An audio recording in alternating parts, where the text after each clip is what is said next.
Bismillahirrahmanirrahim. Assalamualaikum warahmatullahi wabarakatuh. Siri berlipat terletak rendah, siri dari Ula Mutiara, pemanis kata madah nan indah, awal bismillah pemula bicara. Nama diberi Fatih Nur Ayuni binti Rodwan dan bergelar sebagai pelajar tingkatan 5 dan menuntut ilmu di Sekolah Menengah Kebangsaan Seri Ampang yang terletak di Alustar, Kedah. Dan kod sekolah saya ialah KEA 2187. Hari ini saya berasa amat teruja untuk kongsikan sebuah buku yang saya telah baca, iaitu berjudul Penat. Dalam buku ini terdapat isi yang menarik, jadi ayuh kita dengarkan.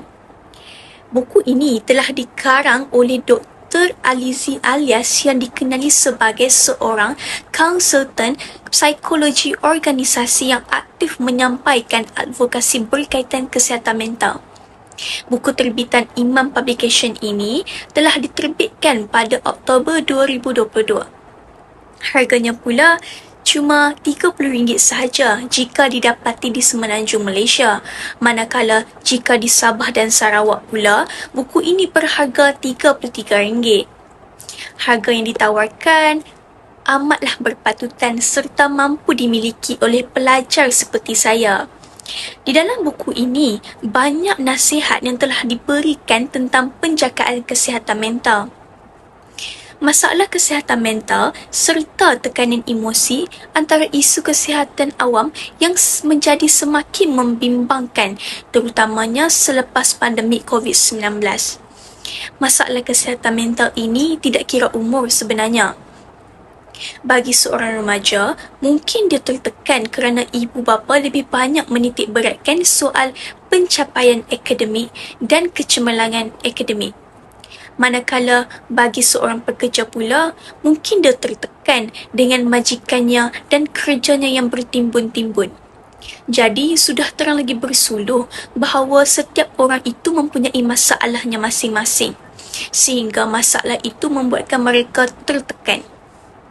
Jadi, saya mendapati bahawa buku ini mampu untuk membantu kita untuk menguruskan emosi, tenaga dan tekanan dalam menempuhi kehidupan ini.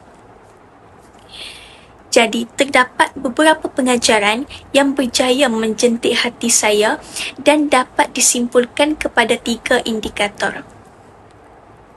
Yang pertama, kita perlulah sentiasa berusaha walaupun goyah seketika. Tetapi, kejayaan harus dikecapi. Ya, hidup tidak berjalan sesuai rencana, tetapi kita jangan biarkan kegagalan kita itu menghentikan kita dari terus berjalan. Kegagalan dalam sesuatu perkara adalah hal yang biasa. Selama mana kita tidak mengalah, kita pasti akan dapat sesuatu daripada setiap kegagalan itu. Sama ada petunjuk kepada punca kegagalan tersebut ataupun peluang kepada suatu rencana baru. Biarpun penat, bangkitlah dan terus bergerak maju. Yang kedua, kita perlulah sentiasa mempunyai emosi yang positif. Apabila kita selalu meneroka emosi positif dan kita menikmatinya, emosi-emosi ini dapat bergerak seiring dengan kehidupan seharian kita. Sebabnya, emosi positif ini mampu untuk membentuk pemikiran dan tingkah laku yang positif. Emosi positif juga mampu untuk membalas atau menepis kesan buruk emosi negatif dalam diri kita. Ia mampu menjadikan kita lebih tangkas dan berdaya tahan untuk berada dalam fasa kelesuan dan menuju ke fasa kemekaran. Dan yang terakhir sekali, kita haruslah sentiasa menghargai diri sendiri dan janganlah sampai terluka. Saya mengaku, dalam hidup kita, bohonglah dan tipulah jika kita tidak mahu dihargai. Setiap orang mahu dihargai. Tetapi, di akhir cerita kita, semuanya akan berbalik kepada diri kita sendiri. Orang lain tidak akan memahami diri kita, melainkan diri kita sendiri. Buku ini mengajar saya untuk membahagiakan diri saya terlebih dahulu, meletakkan diri saya dalam keutamaan dalam hidup saya. Saya amat berterima kasih kepada buku ini kerana telah memberi banyak inspirasi kepada saya di saat saya penat, letih, lesu dan sebagainya. Buku ini ibarat peneman dalam hari-hari saya.